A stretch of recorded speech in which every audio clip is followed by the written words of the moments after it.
WRX का burn तो होने नहीं वाला। अगर हो भी गया तो कोई फर्क नहीं पड़ेगा।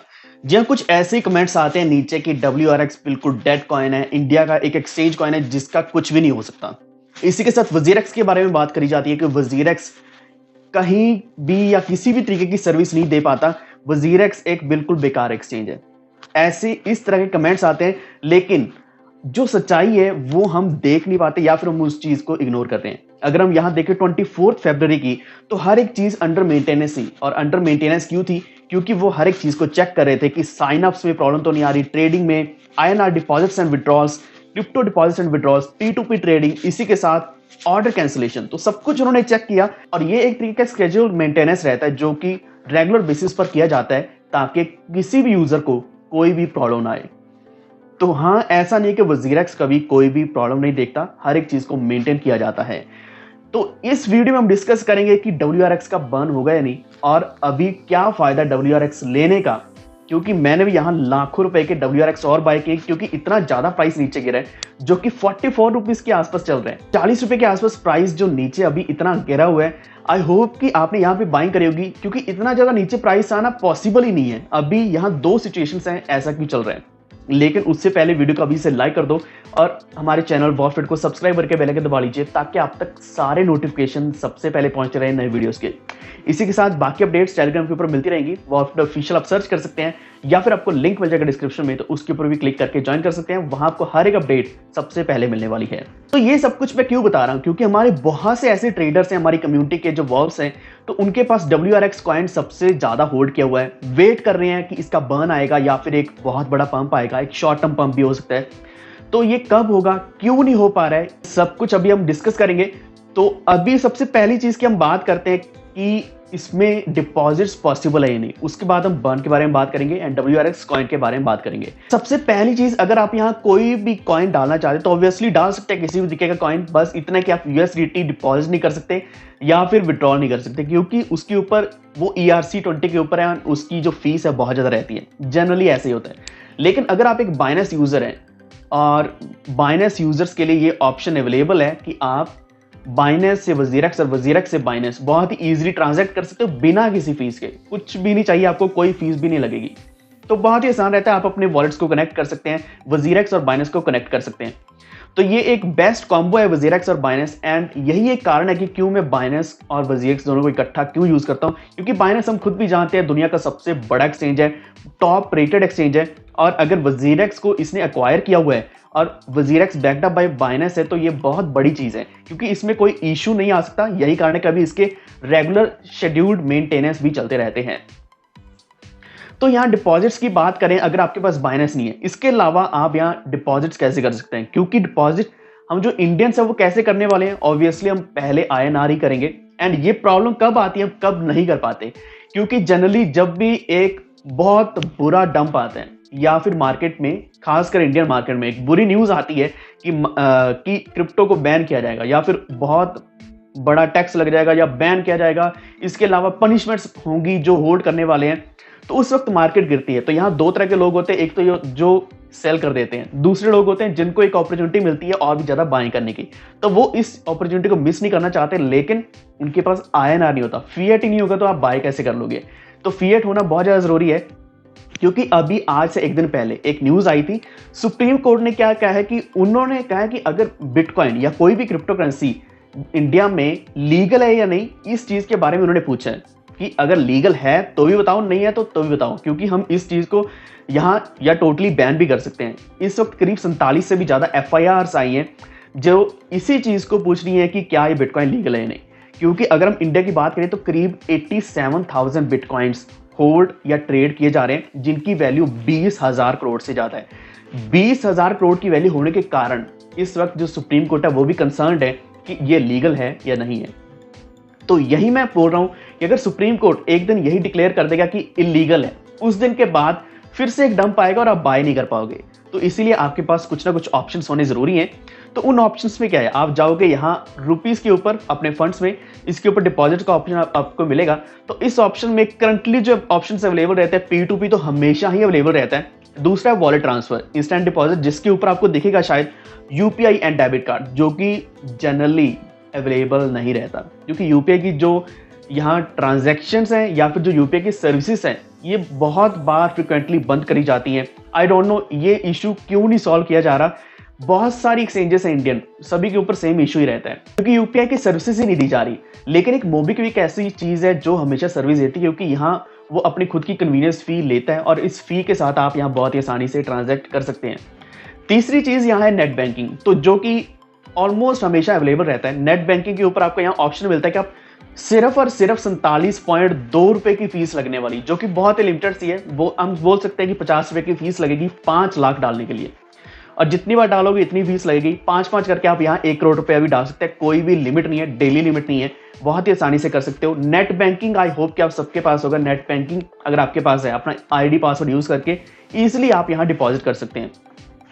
दूसरा ऑप्शन यहाँ जो है वो है कि इंस्टेंट डिपॉजिट वॉलेट ट्रांसफर। यहाँ आपको दिखाया था जाएगा कि यूपीआई है, डेबिट कार्ड है, जिसके ऊपर यहाँ आपको फीस दी जाएगी जो गेटवे लेगा। गेटवे यहाँ बेसिकली मोबीक्विक की अभी बात करी जा रही है, क्योंकि अगर हम बात करें यूपीआई सर्विसेज की, फॉर एग्जांपल गूगल पे, फोन पे, तो वो ऐसा कुछ चार्ज नहीं करते हैं। हमने पहले बहुत ट्रांजैक्शंस करी हैं, तो इस वक्त मोबीक्विक है जो अपने चार्जेस लेता है।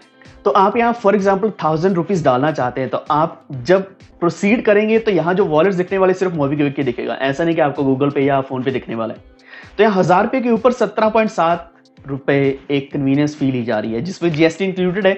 तो ये फीस हमेशा वेरिएबल रहने वाली है, यानी कि अगर आप 10,000 डालोगे तो ये 170 रुपये फीस बन जाएगी, अगर 1 लाख डालोगे तो ये 1700 रुपये बन जाएगी फीस। यानी कि ये फीस बढ़ती जाएगी, ये वेरिएबल रहने वाली है जो भी आप अमाउंट डालने वाले हैं। तो एक ऑप्शन ये है जो आप यूज कर सकते हैं, लेकिन मेरे हिसाब से ये ऑप्शन इतना सही नहीं है। आप नेट बैंकिंग को यूज करो, क्योंकि नेट बैंकिंग में सिर्फ आपके 47 रुपए लग रहे हैं 5 लाख तक। एंड मेरा कहना ये भी है कि आप कम से कम जब भी डालो एक बड़ा अमाउंट डालने की कोशिश करो, जैसे कि $1000 या फिर $2000, यानी कि 70-75 हजार रुपए या फिर 1.5 लाख रुपए इतना डालने की कोशिश करो, क्योंकि छोटा छोटा अमाउंट जितनी बार डालोगे उतनी बार फीस लगेगी। कोशिश ऐसी करनी चाहिए। एंड यूपीआई ऑप्शन अभी अवेलेबल नहीं है। तीसरा ऑप्शन है वजीरेक्स P2P, जो पिछले महीने मैंने आपको बहुत डिटेल में बताया था कि आप कैसे ट्रांजैक्ट कर सकते हैं, कैसे यहाँ P2P में पेमेंट कर सकते हैं। तो उस वीडियो को भी जाकर देख लेना, लेकिन थोड़ा सा यहाँ मैं आपको ब्रीफली बता देता हूँ। तो यहाँ फॉर एग्जाम्पल अगर आप USDT लेना चाहते हैं, तो फॉर एग्जाम्पल करंटली प्राइस चल रहा है 78.87। ये प्राइस तो मार्केट में चल रहा है, यानी कि मार्केट में जो प्राइस है, लेकिन इस प्राइस पे ऑर्डर्स शायद अप्रूव होंगे या नहीं होंगे, क्योंकि उसके लिए आपको एक बायर भी चाहिए, आपको सामने एक बंदा भी चाहिए जो आपके साथ ट्रांजैक्ट करने के लिए तैयार है। तो जैसे वो रेडी हो जाएगा, जैसे कोई पे करने के लिए रेडी है या फिर रिसीव इस प्राइस को एक्सेप्ट करने के लिए रेडी है, तो आप यहाँ ट्रांजैक्ट कर सकते हो। जनरली आप 1 रुपया या आधा रुपया एक्स्ट्रा अगर डाल के यहाँ ट्रांजैक्ट करोगे तो आप इजिली P2P के द्वारा सेल या बाय कर सकते हैं। तो यहाँ जो ऑप्शन अवेलेबल हैं बाय और सेल दोनों के हैं। एंड आप यहाँ मार्केट भी देख सकते हैं P2P की, जहाँ आप हर एक चीज देख सकते हैं करंटली प्राइस क्या चल रहा है। ऐसा ना हो कि आप महंगे प्राइस पे बाय कर लें या सेल बहुत सस्ते प्राइस पे कर दें, क्योंकि इससे आपका ही नुकसान होने वाला है। तो ये 3 मेथड्स अभी करंटली अवेलेबल है। एंड चौथा मेथड ऑलरेडी मैंने आपके साथ डिस्कस किया है, जो है बाइनेंस से वजीरेक्स पर और वजीरेक्स से बाइनेंस विदाउट एनी फीस, दोनों को कनेक्ट करके रखो। तो ये थी ओवरऑल डिपॉजिट की कहानी। विड्रॉल आप इजीली कर सकते हो, विड्रॉल्स बहुत अच्छे चल रहे हैं, बहुत स्मूथली चल रहे हैं। जैसे आप विड्रॉल के ऊपर क्लिक करोगे विद इन 1 मिनट विड्रॉल्स मिल रहे हैं सीधा बैंक अकाउंट में। फिलहाल तो मिल रहे हैं, आगे का पता नहीं जब SC यानी कि सुप्रीम कोर्ट के द्वारा कुछ भी डिसीजन आता है, जो कि RBI या सुप्रीम कोर्ट दोनों की तरफ से कोई भी डिसीजन आ सकता है, या फिर हमारे जो गवर्नर है वो कोई भी स्टेटमेंट देते हैं। तो इसके अलावा अभी हम चलेंगे वजीरेक्स कॉइन के ऊपर, यानी कि WRX कॉइन इतने कम प्राइस पे चल रहा है, जो कि करीब 44 रुपए के आसपास चल रहा है। अभी मैं देख पा रहा हूँ, इससे पहले ये करीब 40 रुपए के आसपास भी गया था। तो बाइंग अपॉर्चुनिटी हमें लगातार मिल रही है। आई नो हर कोई यही कहेगा कि हम कितनी बार बाय करेंगे, बाइंग अपॉर्चुनिटी तो हमेशा बनी रहेगी, लेकिन ऐसी अपॉर्चुनिटी बार बार नहीं आने वाली। मेरे हिसाब से यही एक बेस्ट प्राइस है, क्योंकि इसका अगर हम RSI देखते तो ये भी करीब 20 के आसपास गिरा हुआ है। 20 तक RSI गिरना, वैसे 30 से नीचे जब भी आता है तो उसके बाद हमें एक एक्सपेक्टेंसी ये रहती है कि कम से कम यहाँ से 40 या 50 तक जाएगा, यानी कि यहाँ पे बाइंग बहुत ज़्यादा आएगी, बाइंग आएगी तो प्राइस बढ़ेगा। तो यहाँ जो मैं एक्सपेक्ट कर रहा हूँ कि प्राइस वैसे तो बढ़ेगा ही मार्केट रिकवरी से, लेकिन जो बर्न है, बर्न भी बहुत जल्द होगा, क्योंकि 27 तारीख आ चुकी है। पिछला क्वार्टर पूरा हुए 2 महीने पूरे हो जाएंगे, यानी कि अक्टूबर, नवंबर, दिसंबर पूरा हो चुका था जो एक क्वार्टर था। पिछला बर्न नवंबर में हुआ था 9 नवंबर को, उसके बाद जनवरी निकल गया, फरवरी निकल जाएगा, कल आखिरी दिन है। तो उम्मीद है कल के दिन बर्न हो सकता है, या फिर आज सडनली कोई न्यूज़ आ जाए। एक और चीज़ ऐसी भी है क्योंकि ऐसा दिखाया जाता है हमेशा वजीरेक्स के द्वारा भी और बाइनेंस के द्वारा भी। एकदम से न्यूज आ जाती है कि बर्न हमने करना था, कर दिया। अब प्राइस बढ़े ना बढ़े कोई फर्क नहीं पड़ता, लेकिन इन्होंने बर्न कंप्लीट कर दिया था।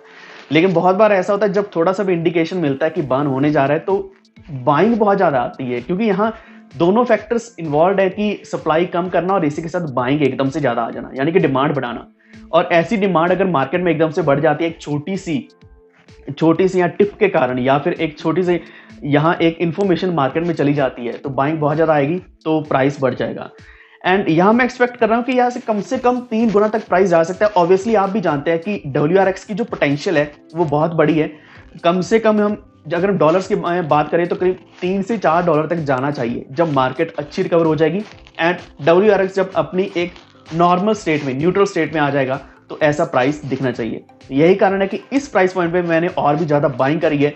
एंड ऑलरेडी मैंने यहाँ कुछ ना कुछ ऑर्डर्स लगा दिए, सेल ऑर्डर्स, और सेल ऑर्डर्स लगा दिए कि यहाँ पे कुछ ना कुछ सेल होता जाए रेगुलर बेसिस पर, ताकि ऐसा नहीं कि आपने पैसा लगा दिया, पैसा अटक गया, लगा ही रह गया। क्योंकि आपने बाय किया तो उसके बाद सेल करना भी उतना ही ज्यादा जरूरी है, प्रॉफिट बुक करना उतना ही ज्यादा जरूरी है। कम से कम अपना जो प्रिंसिपल अमाउंट है उसको निकालना उतना ही ज्यादा जरूरी है। तो WRX बर्न क्यों नहीं कर रहा, यहाँ मैंने आपको रीजंस बता दिए। एक तो यही था कि मेंटेनेंस चल रही थी, क्योंकि कोई भी कॉइन या कोई भी एक्सचेंज ये नहीं चाहती कि उनके कॉइन में बाइंग ना आए, सिर्फ इस कारण कि उसमें कुछ ना कुछ इश्यूज हैं, उनके एक्सचेंज में कुछ इश्यूज हैं। दूसरी चीज, जब मार्केट डंप में चल रही होती है, कोई भी प्रोजेक्ट कोई बड़ा एक्शन नहीं लेता, लॉन्चेस बंद हो जाती हैं, होल्ड पे हो जाती हैं, जो यहाँ कुछ ना कुछ सेल्स रहती हैं, अपने इवेंट्स को होल्ड पे कर देते हैं। तो कई सारे ऐसे इवेंट्स अभी होल्ड पर पड़े हैं, जिस कारण WRX ने भी अपना इवेंट होल्ड पर रखा हुआ है। एंड ये मेजर कारण यही है। एंड वॉर जैसी थोड़ी ये वाली न्यूज़ और वॉर थोड़ा जैसे ठंडा पड़ेगा, सब कुछ बिल्कुल नॉर्मल की तरह चालू हो जाएगा। ये बिल्कुल वैसे लग रहा है, फॉर एग्जांपल अगर हम कोरोना की बात करें, पेंडेमिक की बात करें, तो जैसे धीरे धीरे केसेस कम हुए तो मार्केट बहुत अच्छी होगी, यानी कि सारे बिजनेस बहुत अच्छे हो गए। तो यही थे अपडेट। आज थोड़ा खुल के बात करी है तो वीडियो थोड़ा ज़्यादा लंबा हो गया, क्योंकि आपको डिटेल में बताना था कि यहाँ ऑप्शंस अवेलेबल क्या क्या है और क्यों INR डाल के रखना चाहिए, ताकि आप एक डिप बाय कर पाओ जब एक मौका मिलता है। क्योंकि जब एक मौका मिलता है, बहुत लोग ऐसे बोल रहे हैं कि अभी डिपॉजिट ही नहीं हो रहा, क्या करें, डिपॉजिट नहीं हो रहा, डंप मिल रहा है लेकिन डंप में बाइंग करने का मौका ही नहीं मिल रहा।